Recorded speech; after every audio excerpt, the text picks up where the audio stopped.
Hey, it's Yen and welcome to a new episode of A Day in My Life, my voiceover edition na. It's like 5 in the morning, pupunta akong TIP para kumuha ng mga kits na ipapamigay for later event which is mag-welcome kami ng mga sipale examiners. I-voiceover ko na lang siya kasi hindi siya maririnig, maingay, and wala pa akong mic.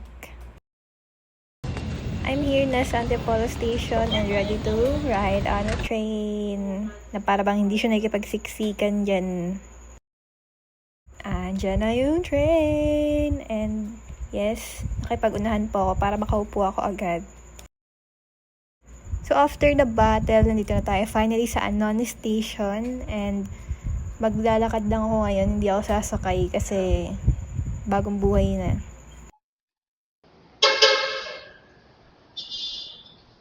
Here, nasa Anones Station. And maglalakad tayo papunta TIPQC. Dito nag-timelapse pa ako. Kala ko ang ganda ng timelapse ko. Nakakahilo pala siya. Pero yan. Panoorin nyo na lang. So, I'm here na sa campus. But wala ngayong class. Like F to F kasi it's Digital Monday. So now guys, nandito na kami sa venue which is La Consolacion College, Manila. And nandito yung mga NFJP yan, other JPians. Good luck po! Good luck! So here, nakakita namin yung mga taga-Reo. And eto, continue lang kami sa pamimigay ng mga kits na pinrepare namin for examiners. And let's hope na lahat sila yung maging CPA. So, here we're finally done and pauwi na kami. Since walking distance lang to Ligarda Station, naglakad na lang kami and sobrang init guys, kaya inom kayo madaming tubig. Hi, Ellie! Hi guys! Katatapos lang ng saludo! We're going home na!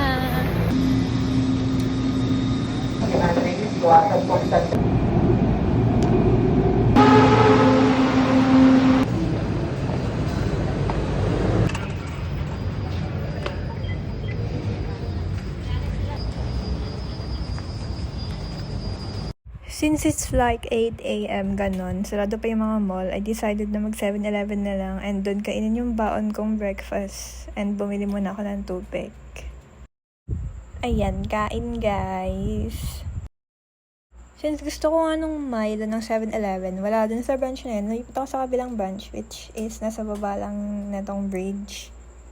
Ayan, meron